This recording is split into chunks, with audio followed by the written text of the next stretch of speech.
С 1 февраля продукция якутского гормолзавода подорожает в среднем на 22%. Об этом сообщила финансовый директор якутского гормолзавода Ольга Пак.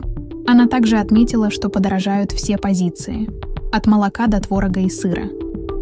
Например, литр ультрапастеризованного молока 3,2% поднимется в цене со 120 до 150 рублей. Основные причины – рост себестоимости, подорожание сырья и материалов, расходы на обслуживание оборудования и программное обеспечение, а также повышение зарплат и страховых взносов. Существенное влияние оказали изменения налогового законодательства и рост процентных ставок по кредитам. На фоне этих изменений растут и другие расходы.